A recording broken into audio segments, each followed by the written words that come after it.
Good evening, I'm Derek Fildebrandt, publisher of the Western Standard, and you're watching The Pipeline. Today is May 10th, 2023, and we've got another special edition of The Pipeline focusing on the Alberta election campaign underway right now. I'm joined, as usual, by the Western Standard's opinion editor, Nigel Hannaford. How are you? Pretty good. Good afternoon. Thank you. And the Western Standard's senior Alberta columnist, Cory Morgan. Thrilled to be here as always. You got almost crazy scientist there today, eh? I'm due for a cut. Calling me on it.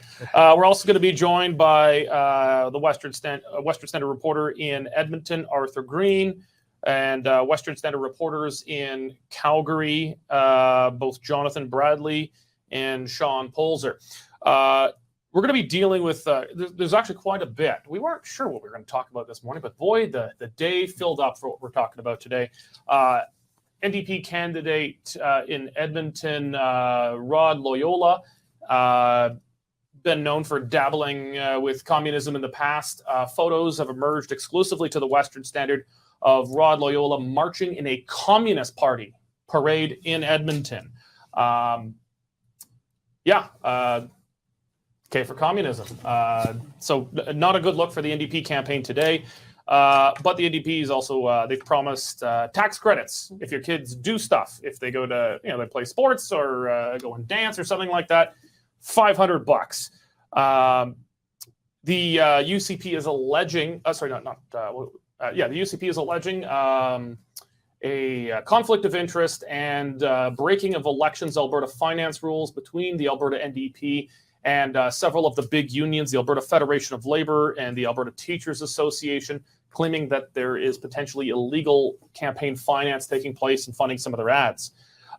Breaking story, from our own Arthur Green at the Alberta Legislature, an alleged gunman arrested at the Legislature. Details are still a bit murky there, but we're going to talk to Arthur Green about that. And the Alberta NDP are claiming, pointing to an old video from Smith, saying that Smith plans to sell off Alberta's hospitals. Okay, well, before we get into that, just want to thank my favorite sponsor, the Canadian Shooting Sports Association. I've been a member of the CSSA for more than a decade because I trust them as Canada's leading firearms group to protect my rights as a gun owner in Canada. If you're not yet a member of the CSSA and you're a firearms owner, you need to go to cssa-cila.org or just Google them, CSSA or Canadian Shooting Sports Association, and click on membership and join them. It's worth every penny for gun owners standing together to defend your rights to legally buy, own, and use guns safely in Canada. Okay, so we're going to jump into it. We're going to begin bringing in the one of the Western Standard's Calgary reporters, Jonathan Bradley. Jonathan, exclusive story from you this morning. NDP candidate and a sitting MLA from Edmonton, Rod Loyola. You've obtained exclusive photographs of him marching in a Communist Party parade. Tell us about this, comrade. So I obtained from a source a photo of Rod Loyola marching in a Communist Party of Canada delegation. It was part of their Edmonton club. There's no set specific date or time when this happened. In the photo, Loyola is in the front of the delegation. He's wearing a black hat, black jacket, and black track pants, and he's facing forward. And there's about a few other people behind him looking to the side. There's one lady strumming a ukulele, and you can clearly see the banner showing that it is a Communist Party delegation. Are we confirmed this is Rod Loyola? Yes, it is. According to my source, they obtained it through research, and Loyola himself, even though I did contact him, he didn't get back to us. Yeah. Okay. So this is not Mr. Loyola's first dabbling with the Reds. It came out either right before or right after the 2015 election. A video of him, it was taken just after Hugo Chavez died, the communist dictator of Venezuela, where he was holding a strange kind of pseudo-religious ceremony for him, almost offering up prayers of a weird secular Marxist kind, praying for Hugo Chavez and the great things he's done for the workers' revolution and things like that. But now, just outright, I suppose some lefties say, well, he's not really a communist. Well, he was a communist, but I mean, I suppose I could try and dismiss it. But here he is with a Communist Party of Canada banner mere feet away from him. He appears to be leading at least the delegation part of that parade. It's not a good look, Nigel, but how much of a problem is this for the NDP to have one of their candidates, a two-term MLA, caught, no pun intended, red-handed with the red banner? Red-handed? My word. Of course it's a problem. You don't want people bringing up an unsavory past. And let's face it, communism is unsavory. It's killed... That's a controversial view. How many million people have died in the name of communism? So, that's not a word that anybody who wants to get elected really wants associated with. We all have the sort of the peccadillos of youth and do silly things and so forth and so on. But I haven't heard that he's recanted of this. And I find it somewhat alarming that when he decided to go into serious politics, the closest thing that he could find to a communist party was Rachel Notley's NDP. So not a good look for the NDP. Cory, the NDP ran an open communist in the last election. Anne McGrath, she was a senior NDP strategist for the NDP for some time, both federally and in Alberta. And she ran as a Communist Party candidate herself, actually, but in the 80s. The NDP never really addressed it then, but just try to dismiss it. It was the 80s. Ronald Reagan and cocaine. It was a long time ago. But this is not a long time ago, and this is a sitting current MLA. I've just got to wonder. I think it's pretty fair to make an equivalency between National Socialism and International Socialism, between communists and National Socialists. I've just got to wonder, what would be the equivalent reaction if there was a two-term UCP MLA running for re-election, and a photo emerged with them marching beside a swastika and a banner clearly associating with it saying Nazi Party of Canada or National Socialist Party of Canada? It would be immediate cancellation, apologies, damage control done by the party. It would make national news and probably kill the election for the party that had that person walking with them. Unfortunately, for whatever reason, communism, that Nigel was looking for that number. I looked at the most recent, one estimate as strong was 96 million people in the last century killed by that vile ideology. And it should be looked down upon just as harshly when somebody is openly flirting with that sick ideology as with Nazism, but they seem to get a pass with it. I don't think the NDP want this association. They're not thrilled to see that popping up there, but it won't devastate them nearly as much as it should. Jonathan, you reached out to Mr. Loyola for comment and the NDP, but no response. Have they issued at least any, even if not to you, as far as you've seen, have they issued any kind of public statement apologizing for Mr. Loyola's affiliations with the Communist Party and previous? I'm assuming they would say previous support for communism. I have not yet to date seen him repudiate communism in any way, just not openly talk about communism. Has there been any kind of statement whatsoever from the NDP disavowing or distancing themselves from this not very distant picture of him supporting the Communist Party? Nothing. I mean, when I reached out to Rod Loyola for comment, he didn't get back to me like majority of the NDP people who I've interacted with. But I do find it I don't find it surprising because Mr. Loyola has a history of communism. You mentioned the event that he held with Hugo Chavez, but in 2007, he used to perform as a rapper where he sang songs. Well, he rapped about pro-communist, like communist leaders like Che Guevara and Fidel Castro and how much he admired them and how he wanted revolution. So to see this go along with it, isn't that surprising? It just blows my mind that this doesn't even ripple with the legacy media in Alberta as a scandal. Now, I suppose the story is just broken. Let's maybe give him a little more time.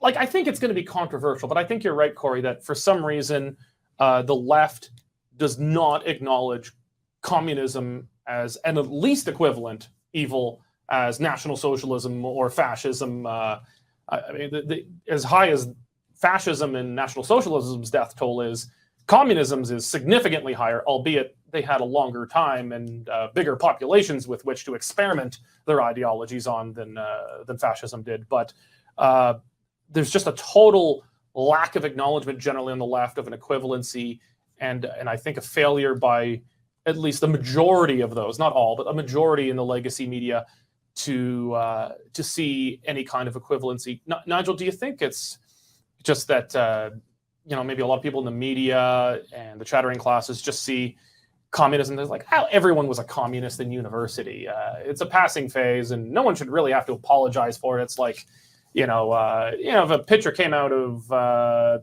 Corey doing a keg stand in university, it's just an equivalent of that. We all go through the phase. Communism is just a phase we all go through. Well, I don't think we do all go through that phase, and I actually don't think that's what they think. I think they just plain don't treat communism seriously. For some reason, they've been so busy focusing on the other side that this just seems like kids having fun. And, that for the sake of the viewers, this is the equivalency between Nazism and communism, and a number of other isms too. They all want to make a perfect society, but before they do, they have to just get rid of everybody who isn't going to be on side. So the bourgeoisie or the Jews, whatever it is, that's the equivalency. It is very much a secular religion of death, both of them. There's nothing funny about it. A secular religion of death. I think it's particularly pertinent with Mr. Loyola, who was uttering prayer-like words for Hugo Chavez after he died, calling blessings upon him and things of that sort. Okay, well, I'd say a little. We're gonna keep Jonathan here for a moment, but a little less heavy than an NDP candidate affiliating himself with an ideology that's killed roughly 100 million people in the last century. The NDP latest campaign promise is if you've got a kid in Alberta, you get a $500 tax credit for activities that can go towards playing sports or dance or things like that. Jonathan, just flesh out a bit more for us the NDP's children activity tax credit. So Rachel Notley announced on Tuesday she would be enacting a children's activity tax credit if she becomes premier. And the children's activities tax credit will provide each family with $500 per child to cover extracurricular activities. So soccer, hockey, science camp, things like that. And parents don't need to do any extra work to obtain it. They'll just receive the money back when they file their taxes. They don't have to submit receipts that their kids actually did anything? Notley didn't say anything about that, but she did mention that this is to deal with the cost of living crisis, because she said many families are making difficult choices right now about whether or not to put their kids, choosing between activities for their kids, or maybe even not putting them in activities at all due to unaffordability.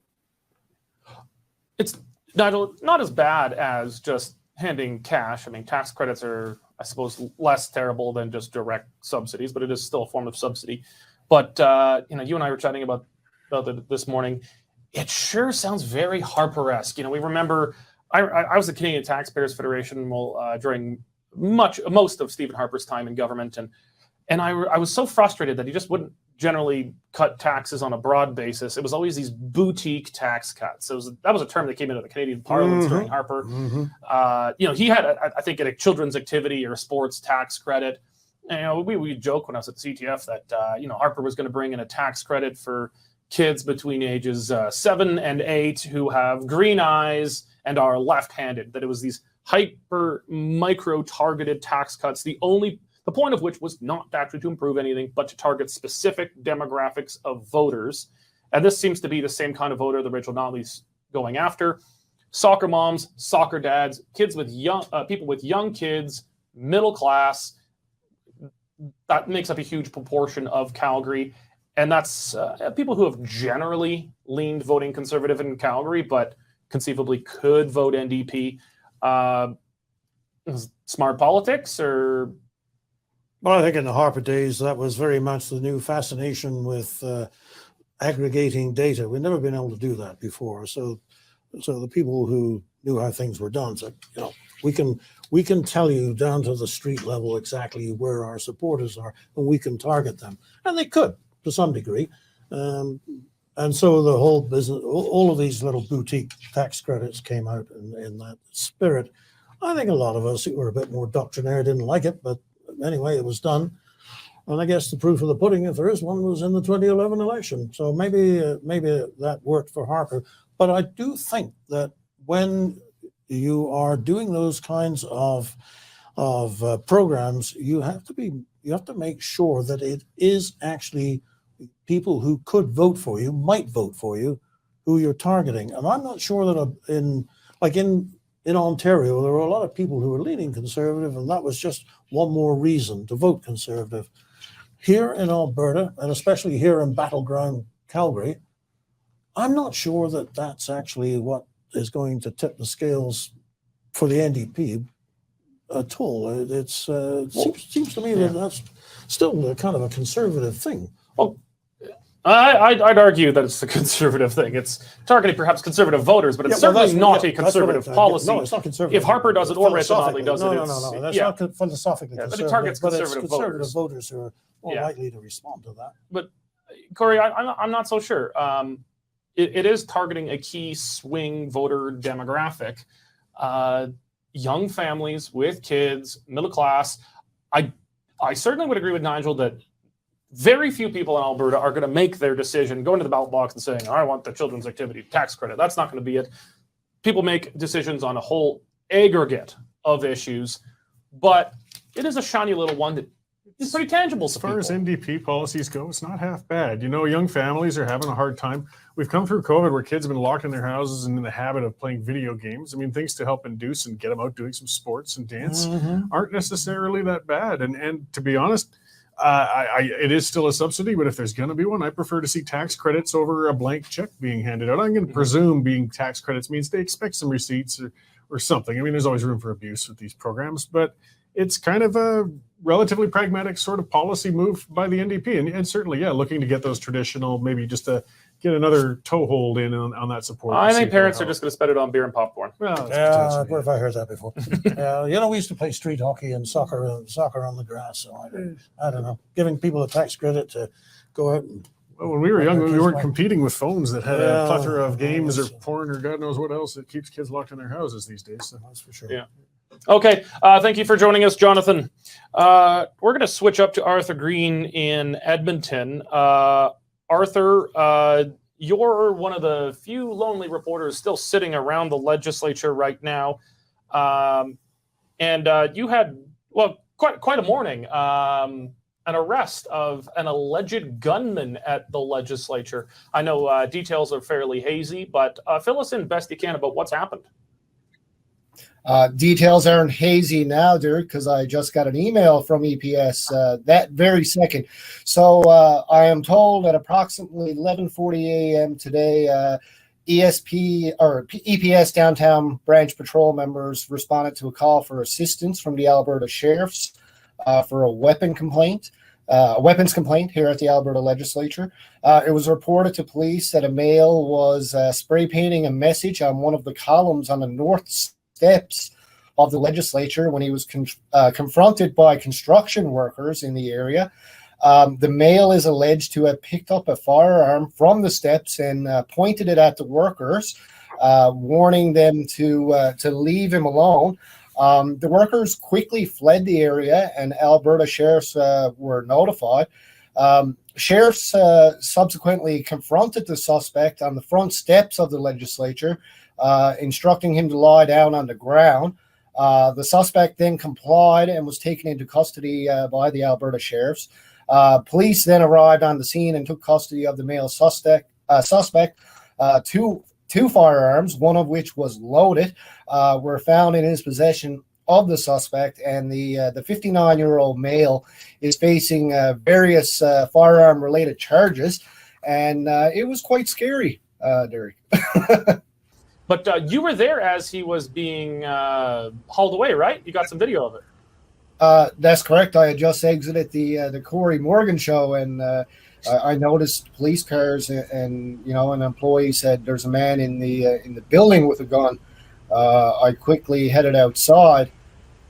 When I went outside, police were actually arresting the man and putting him into a cop car. The man apparently had no shoes on, Derek, which is quite astounding. But the police presence was here for about a half hour after he was arrested, and now it's all quiet on the Western Front here in Edmonton. No shoes, no shooting, no service. That's quite something. Make sure when we're done here, make sure you go up to the legislature, see if you can figure out what he was trying to spray paint. I suppose we probably don't know anything about his motivations yet at this time, right? No motivations. EPS didn't say any reason why he was here. Now, I did contact the government of Alberta that they're upstairs for me, so I sent a quick text to the press secretary, and government of Alberta declined comment. So. Yeah, well, let's do what we can, at least with the police, to try and figure out what his motives were. We might get some hint of that from his spray painting. I mean, spray painting something onto the columns of the legislature and with a gun. I presume it's some kind of political motivation. I couldn't tell you what side he's on, if any, or what he is. It sounds probably like a rather disturbed person, though. I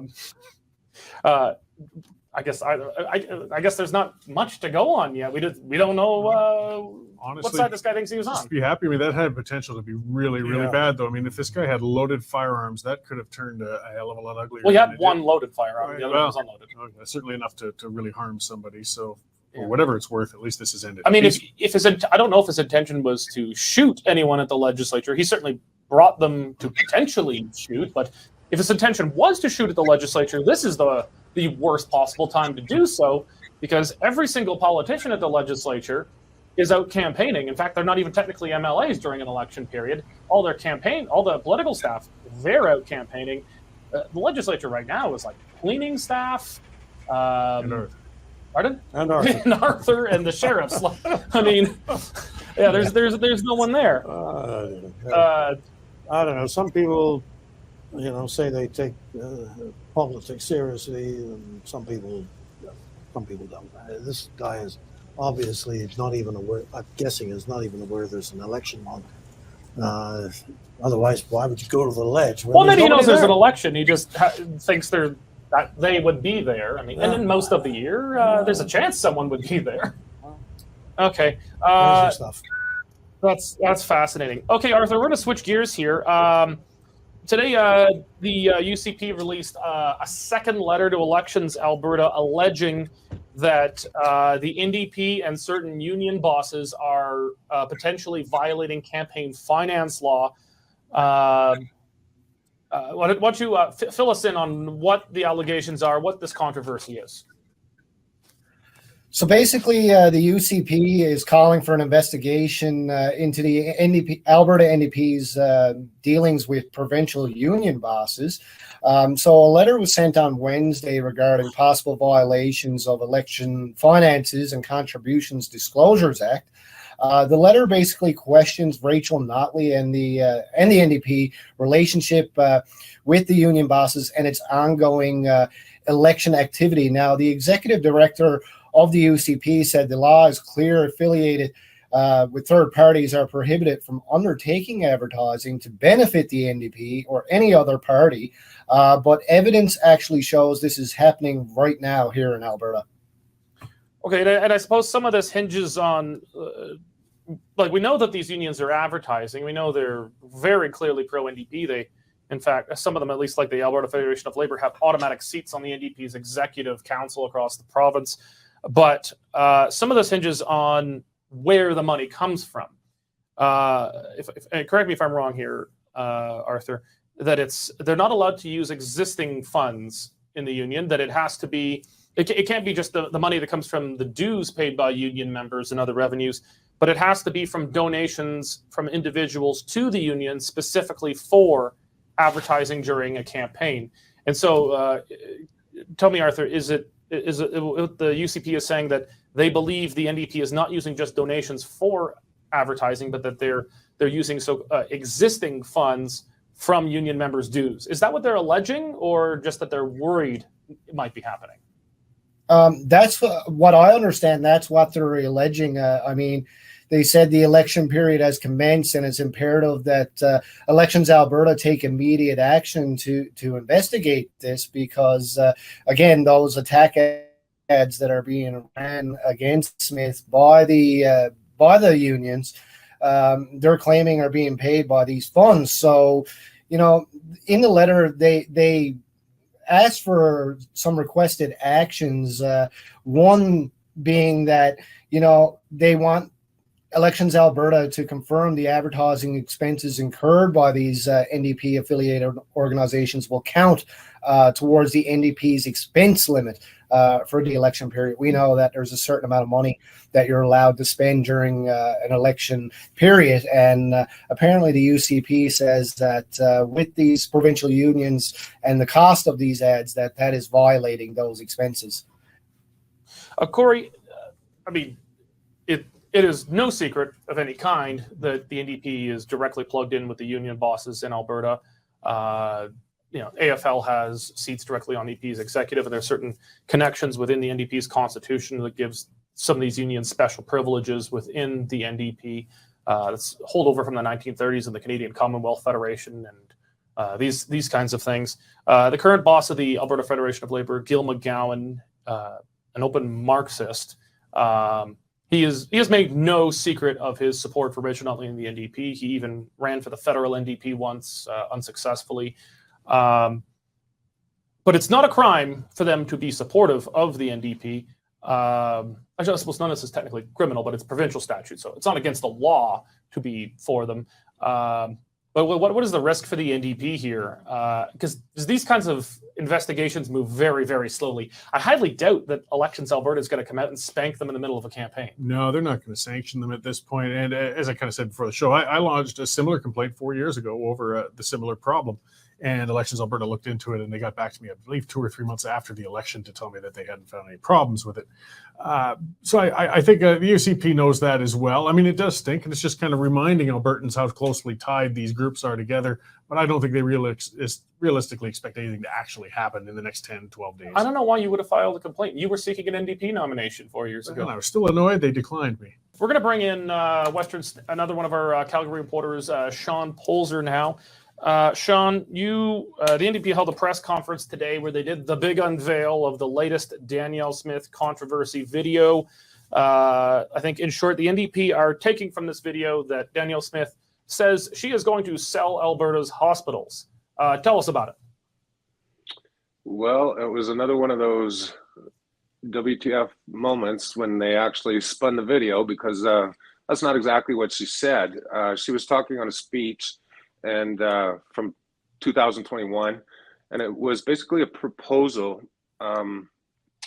to give Alberta Health Insurance Corporation, it's a government-funded, publicly funded body that oversees the Alberta Health Plan, basically, a mandate to manage the hospitals. And what she was proposing was Alberta Health Care Quality Council be set up as kind of an auditor to see if these hospitals, and the ones that were mentioned were Calgary Lougheed, Calgary Foothills, were being managed properly. And if they weren't, to give Alberta Health Insurance the right to issue requests for proposals to interested parties that would be interested in running them, which she noted is perfectly within the bounds of the Canada Health Act, which of course the NDP disputed. So how did the NDP get from that she plans to sell the hospitals? That's a really good question. And that was kind of confusing because, in fact, there are privately run hospitals in Canada, and not just in Alberta, but across Canada. There's probably about 50 of them. And one of them up in the Edmonton area is Covenant Health, which runs the Grey Nuns, the Misericordia. They run the hospital in Vegreville. They actually run the hospital in Banff, and they employ 18,000 people. Even though it was set up in 2008 under Ed Stelmach, the roots actually go back to the St. Albert Mission and smallpox outbreak in 1870, which is where the Grey Nuns Hospital actually originated. So this is a group that's been part of Alberta's heritage for well over 100 years, way before the province was ever even formed. So you were at the press conference where the NDP did their big unveiling here on this. Did the other media, other reporters that were there, did any of them, did they seem to be buying this? Well, I was the only reporter that was in the room, but the ones that were over the phone, and of course we weren't allowed to ask questions. You're telling me that the NDP held a press conference. The only reporter that shows up is the Western Standard, and the only reporter there is not allowed to ask a question. Are you telling me that's what actually happened? Well, no, it was a question that was put forth over the phone. I can't recall the publication, but she was the one that brought up the Covenant Health Group, and they actually run a supplementary hospital near the University of Alberta, Faculty St. John. They run the old folks home in St. Albert, the Uville, which is another one that goes way back with the history of the St. Albert mission. And so when I got back to the office, I thought, well, I'll do a little bit of digging. And that's what I found out, that there's 3 classes of hospitals in Canada. One is a public general, and then one are these privately run facilities.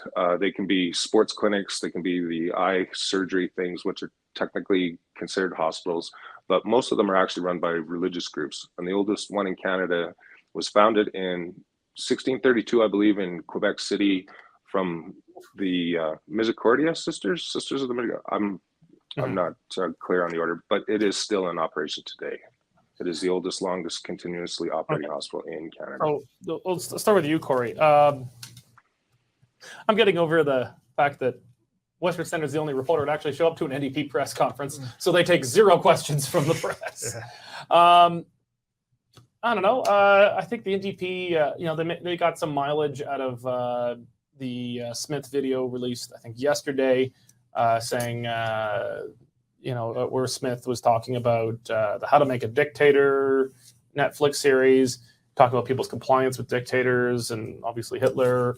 And they managed to, I think it was an unfair contortion, but they had at least some threads to grasp onto, trying to say that, well, Smith is saying that unvaccinated people are like followers of Hitler.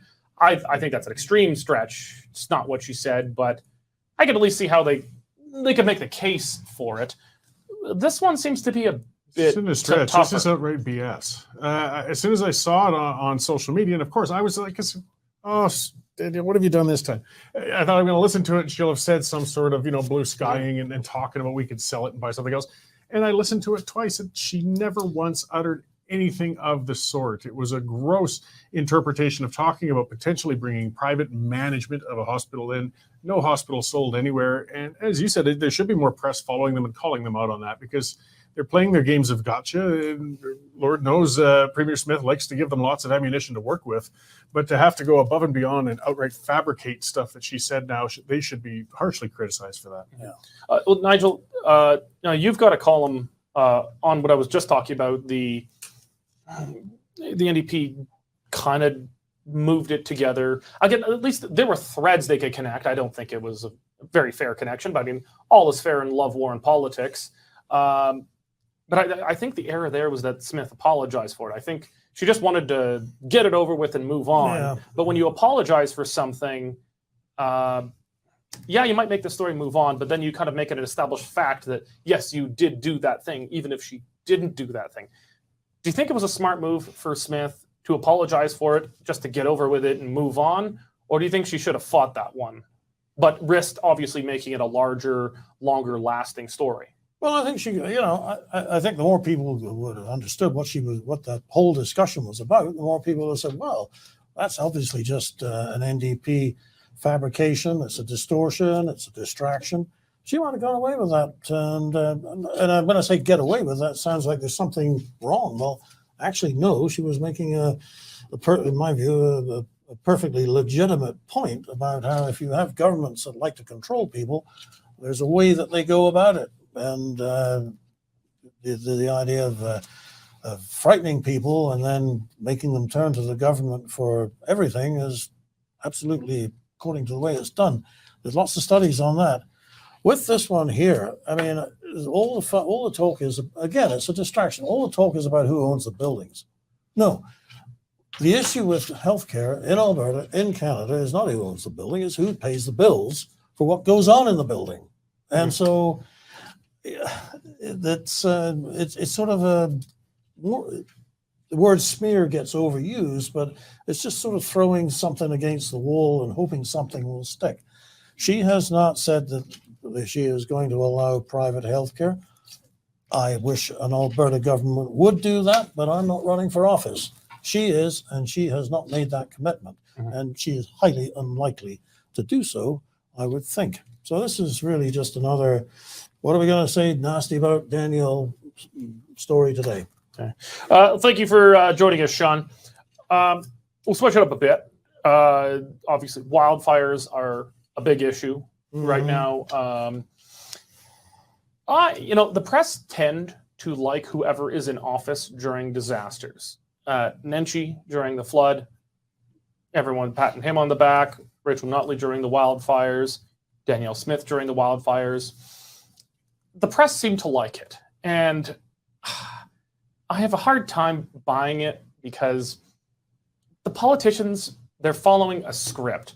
There are plans written decades before they come to office about what to do that are updated from time to time by emergency management bureaucrats and consultants. The politicians aren't actually generally doing that much. They might be called upon to make a call on should we declare a state of emergency or not, but they're going to be generally acting on the advice anyway of the senior bureaucrats around them managing an emergency. They'll always put on a windbreaker.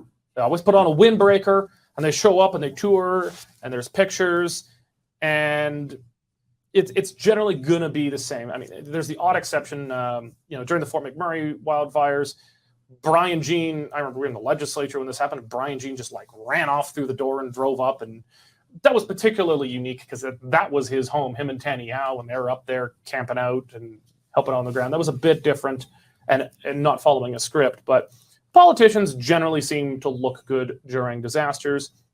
Smith is doing the same thing with Notley during this fire as Notley did with Brian Jean, keeping her in the loop. So let's just talk about the politics of disasters in Alberta here. My gut feeling is it's not really a net win. I mean, the only way to lose, I think, the politics of a disaster is to try and politicize it. You try to... Alison Redford with the floods in 2013 cut Danielle Smith out of the loop. Funny enough, we're talking premiers and leaders of the opposition. High River, which Danielle Smith represented at that time, was being ravaged, and she was kept totally out of the loop, and the premier looked bad for that. I think really, I want your feedback, Nigel. It's really the only way to win politically during a disaster to emphatically never politicize it. Oh, totally. Totally. We've got a very interesting point of view on this from one of our columnists, Lee Harding. I'm not saying I agree with him, but he is making the argument that this is actually a distraction from campaigning for Smith, which of course it is, obviously, because she has to stop. But there's no way that she could campaign during a disaster. No. But where he really, I thought, well, wait a minute, this is interesting. As he said, it's easy to look good when you are the embattled leader standing in the middle of the rubble. I'm thinking of 9/11. It's all done. There's no decisions that you have to make that can undo what has already been done. You are now in charge of picking up the pieces. Not hard to look good in that situation. Yeah, not hard to look bad. I say, yeah, I beg your pardon. Yes, Yeah, of course. Okay. Not hard to, at any rate. It's easy to look good in that situation. Let's put it in the positive. However, you can be standing there in the middle of what is apparently an extinguished forest fire, and you think of this as a metaphor. All of a sudden, a hotspot pops up behind you, and maybe it's not extinguished after all. It's a moving target. When do you know that you've actually done it? So that's Lee Harding's point of view. I would refer the listeners to that. Interesting point of view, but no, there's no way that the premier, the mayor, the prime minister can actually lose in a disaster situation unless they politicize it or try and keep campaigning in the case of an election. Cory, both Smith and Notley have been very careful not to politicize this and even have the faintest appearance of trying to score points. But there is a small exception to that, and that was the NDP candidate in Lethbridge East. He was retweeting someone, said something along the lines of, it's not a joke, it's all very serious, but this is a metaphor for the UCP burning down Alberta over the last 4 years. I mean, he's not laughing about people losing homes and forests and habitat and property being destroyed and people having their lives threatened, but definitely trying to make a political point on the back of this. But as far as I've seen, there has been no retraction, no apology whatsoever from the candidate or the NDP here. In fact, outside the Western Standard, I haven't at least seen a single news story about it. Well, the legacy won't touch it. So, I mean, this should burn them. I mean, not that I would, oh God, I didn't mean that. He says, and there's no room for jokes with something this serious, particularly while it's unfolding. And he should have been quickly chastened or something, or just a statement to say, I just wasn't thinking, whatever. But again, they're not being held to account like other politicians will. But if he did apologize, then the media would take notice. And so far, inexplicably, the media have paid no attention to this. No. I don't want to be too tinfoil hatty here, but I gotta think if a UCP MLA made a similar kind of comment about the NDP, they'd be camped outside of his house. He'd be tarred and feathered, drawn and quartered. Yeah, there's a double standard at play. But as you said, this seems to be the way it's going to have to go. So the NDP are allowed to make some mistakes during this disaster, but Premier Smith has not got any room to. And she's doing, I mean, their path is charted pretty well in a disaster anyways. Just communicate clearly, show leadership, show confidence, show empathy. Mm-hmm. And that's the main thing. Communicate a lot. That's where Naheed Nenshi really established himself. I mean, he can't get out and fill sandbags or really be of any use on the ground, and he's not an emergency planner, but constantly get out there and just help let everybody know what's happening, what's to be done, and how to be safe. And Premier Smith's been doing that well so far. Okay. Well, I think we're going to wrap it up there. Cory, Nigel, thank you for joining today. Thank you. Thank all of you for joining today, this edition of the Pipeline and Alberta Report. If you're not yet a member of the Western Standard, you absolutely need to be. Go to westernstandard.news, click on membership. It's only $10 a month or $100 a year to get unlimited access to all Western Standard content. Thank you very much for joining us, and make sure you tune in tomorrow for the Alberta Report, where our daily campaign updates on what's happening in the Alberta election here. Thank you very much, and God bless. Well, there's some thunderclouds behind me that were pictured from yesterday, and thanks to Leighton Culk for that picture. And we got about 0.3 of an inch of rain in Lethbridge here, according to the rain gauge out front. Let me know what you guys got as well. Hopefully these prices today are not following too much of this cloud cover that we have as well, and we can get a bit of a direction again. Markets a little bit of all over the place at the moment. We got cash barley down $2 a ton to 407. Feed wheat's holding steady at 406, and corn is unchanged at 395. In the milling wheat markets, we got July Minneapolis futures rising 3.5 cents to 8.51 per bushel, with local hard red spring bid for May movement at 10.40 per bushel delivered. Taking a look at the oilseed markets, canola futures slipped $2.20 to $740.30 per ton, with delivered values for May movement at 16.25 per bushel. In the pulse markets, red lentils are trading at 35 cents a pound, and yellow peas are holding at 11.50 per bushel. Finishing up with the cattle markets, June live cattle slipped 22 cents to 163.70 per hundredweight. For more information on pricing, or just to tell me how much the Leafs hopefully win tonight and don't get swept, give me a call at 403-394-1711. I'm Mike Van Dyke at Marketplace Commodities, accurate real-time marketing information and pricing options. Canadian Shooting Sports Association. Without the CSSA, our gun rights would have been taken long ago. These guys are on the front lines helping to draft smart and intelligent firearms regulations and legislation in Canada, and more importantly, educating the public about how we keep guns out of the hands of the wrong people. You become a member, it's absolutely worth every penny. You can become a Western Standard member for just $10 a month or $99 a year for